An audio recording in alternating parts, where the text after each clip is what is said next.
Over the course of putting on USAirsoft, I've shown you guys some amazing, absolutely stunning replicas from all around the world. We've seen one-of-a-kind loadouts, some amazing Gatling builds, a Spartan laser, and thousands more. And over that time, we've seen some companies come out with some very unique replicas. If you didn't know, USAirsoft is coming out with a gas blowback FAMAS, and you can guarantee that I will do whatever I can to get one as soon as they hit US soil. But then someone from the home of Airsoft had to stun everyone with a one-off creation. Ladies and gentlemen, someone made an Airsoft Phalanx CIWS. If you have no idea what that is, Phalanx is a rapid-fire, computer-controlled radar and 20mm gun system that automatically acquires, tracks, and destroys enemy threats that have penetrated all other ship defense systems.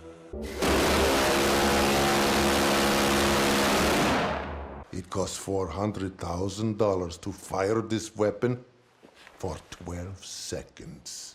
Okay, so this monstrosity doesn't cost that much to fire, nor does it fire missiles out of the sky.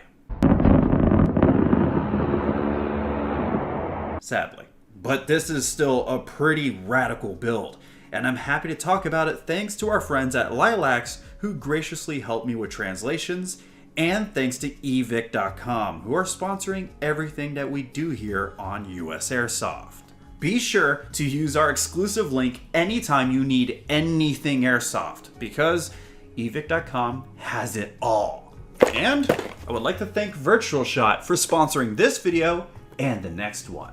Virtual Shot is an easy-to-use training tool that you can set up with most Airsoft replicas to train and practice your aim in the comfort of your own home with courses and mini games. If you've been a fan of USAirsoft for a while, then you know that I don't take very many sponsored ad segments, because I never really relate to them.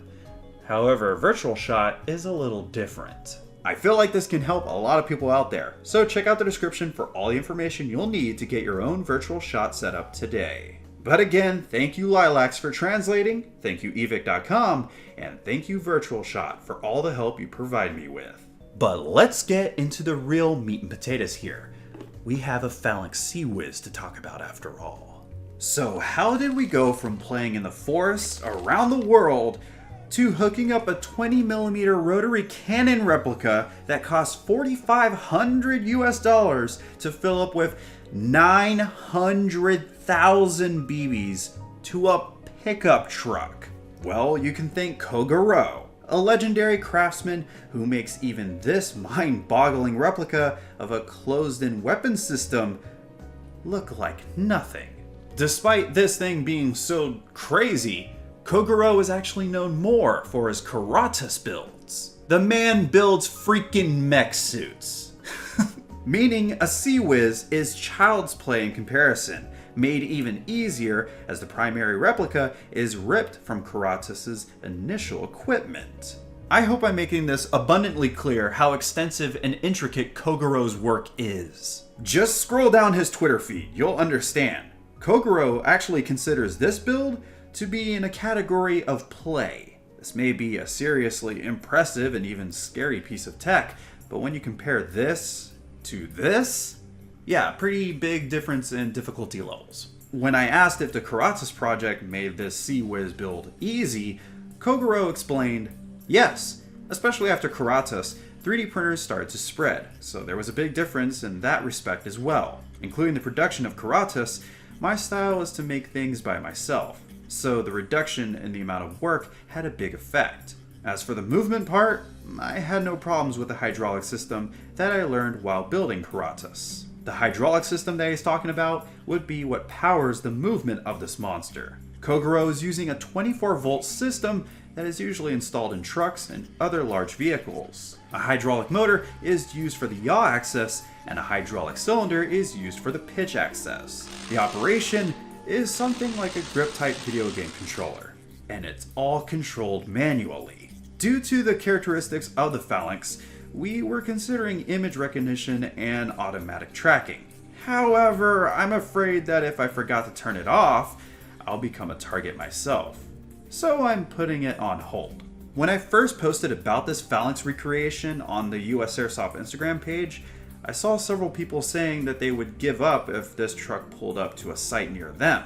And I saw people wondering if it had to be remote controlled or if it had software that could identify enemy players. I guess we can all understand Kogoro's fears of giving something that can fire 5,000 rounds per minute or roughly 83 rounds per second Skynet levels of brain power. I don't think there would be much left of someone if this thing dumped all 900,000 BBs in one long 3-hour burst. This right here is what 1 million Airsoft BBs looks like. So almost all of this goes into this. All of these numbers are insane. Imagine paying $4,500 to fill the entire drum on top. I know this is where the computer systems and radars are supposed to be housed, but again, that kind of tech wasn't used here. This CIWS, or CIWS, was put together over a long period of time, but in total, about 2 months was spent to get it all in operational order. 2 of those weeks were spent printing all the light gray parts. The plastic that was used to make these parts also kept the weight down, but to what extent, I don't know. Sadly, Kogoro doesn't have any plans for any other airsoft related ventures at the moment, as he likes to test his abilities in different ways and to not stick with the same thing for too long. I for one would say that despite this being Kogoro's one and only real airsoft focused creation, it's something I don't think we'll ever see topped. Unless someone out there is trying to make an airsoft railgun or an airsoft predator missile. This is a true testament to dedication and craftsmanship that I don't know if anybody else can match, but I don't think I could truly credit Kogoro the way he really needs to be.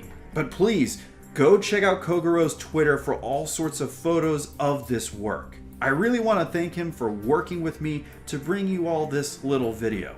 And of course I want to thank my friends at Lilacs for helping with translations. A link for Kogoro's Twitter will be left in the description down below, along with a link to my own Twitter if you would like to follow me as well. But I'm mostly on Instagram. But until that next video drops from the city of Dallas, Texas, this has been Scott Hollenbeck, and I will be sure to see you all next time.